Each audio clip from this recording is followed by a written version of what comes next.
Bonjour à tous, j'espère que vous allez bien et aujourd'hui je suis trop contente de vous retrouver pour ce tutoriel des cupcakes Ferrero.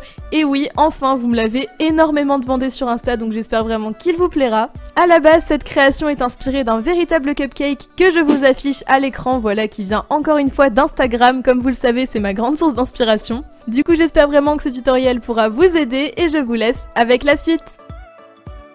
Pour réaliser cette création, on va utiliser de l'or, un mélange de marron clair, du chocolat et de la pâte champagne précuite.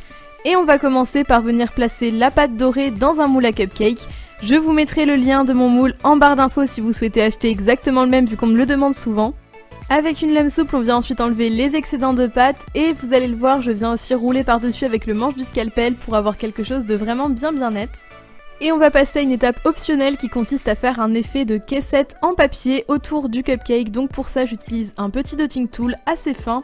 Et vous allez le voir, je commence par venir appuyer la pâte dans tous les creux du moule. Donc ça va permettre de faire ressortir légèrement l'extérieur. Et une fois que c'est fait, vous allez obtenir un contour avec plein de petits trous et on va essayer d'enlever cet effet de petits trous en affaissant la délimitation entre chaque creux. Je ne sais pas si ça se comprend très bien comme ça, mais je pense que vous voyez à l'image et ça va vraiment donner un effet de petits rebords en papier. Et à l'aide d'un ball tool, on peut aussi venir légèrement creuser le centre. On va maintenant créer le biscuit et pour ça on utilise la pâte chocolat assez foncée.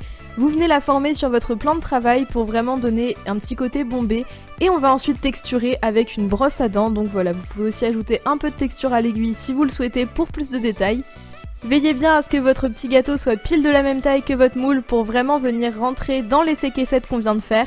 Et vous venez ensuite le placer dessus et vous pouvez utiliser comme je le fais la brosse à dents pour bien le coller sans enlever votre texture.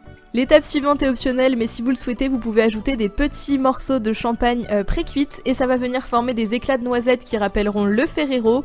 Donc pour ça, vous le voyez, je coupe grossièrement au scalpel des petits morceaux que je viens hacher plus finement. Et pour les fixer sur la base, on va utiliser un petit peu de fimo liquide. Donc comme vous le voyez, on peut tapoter simplement au doigt sur toute la surface du gâteau et ça va faire une sorte de colle tout simplement qui va empêcher les petits éclats de tomber après la cuisson. Et on vient ensuite en ajouter, donc là je les mets assez grossièrement et je vais après les replacer avec une aiguille. Et voici ce que ça donne une fois que cette étape est terminée. On passe maintenant au glaçage du cupcake que vous pouvez faire soit en effet chantilly, soit comme moi en essayant de rester au plus proche de la photo d'origine. Et du coup je vais simplement faire un petit dôme qui va représenter la crème qui a été pochée. Et on vient délicatement le poser sur le dessus du cupcake en le faisant bien adhérer pour être sûr qu'il ne puisse pas se décoller. Pour la déco, on va ajouter un coulis chocolat et pour ça j'utilise le même marron que celui de la base et on va le transformer en coulis en y ajoutant de la fimo liquide progressivement. Et on mélange ensuite soigneusement le coulis pour qu'il soit bien homogène et qu'il ait la bonne consistance. Et on va venir l'appliquer sur la base de la crème en faisant une forme de zigzag un petit peu arrondi. Donc pour ça, je vous conseille de former un fil au bout de votre cure-dent et vous allez simplement le laisser tomber délicatement sur la création, ça va former un trait bien droit. Et pour bien réussir cette étape, l'important c'est vraiment que votre coulis ne soit ni trop liquide ni trop dur, c'est vraiment ce qui va faire que ça fonctionnera. Je vais maintenant vous montrer comment réaliser un mini Ferrero pour décorer le cupcake et pour ça j'ai fait une toute petite boule de caramel que je vais venir piquer sur un clou à œil. Donc ça va déjà permettre par la suite d'accrocher la création et vous allez le voir, ce sera également beaucoup plus pratique pour le tenir dans les étapes qui vont suivre.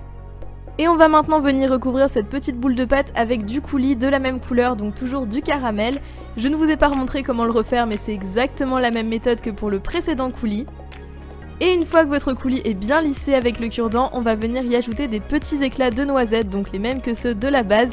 Et n'hésitez pas à les recouper pour qu'ils soient vraiment le plus fin possible, c'est ce qui va donner le côté très détaillé et assez réaliste de la création.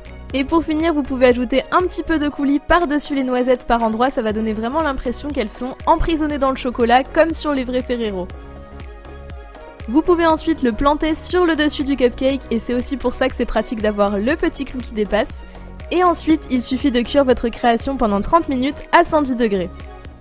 Pour les finitions, je vais repeindre la base du cupcake avec de la poudre dorée, ça va donner un rendu encore plus brillant. Et pour ça, je vais la mélanger à du vernis Fimo, comme je l'avais montré dans la précédente vidéo sur le tuto du macaron reine. Donc vous allez simplement mixer du vernis Fimo avec des pigments dorés. Et on vient ensuite en appliquer sur toute la base de la création en faisant bien attention de ne pas en mettre sur le biscuit parce que voilà, sinon ça ne ferait pas très propre comme rendu. Et il ne reste plus qu'à le laisser sécher et voilà, vous avez terminé votre petit cupcake Ferrero.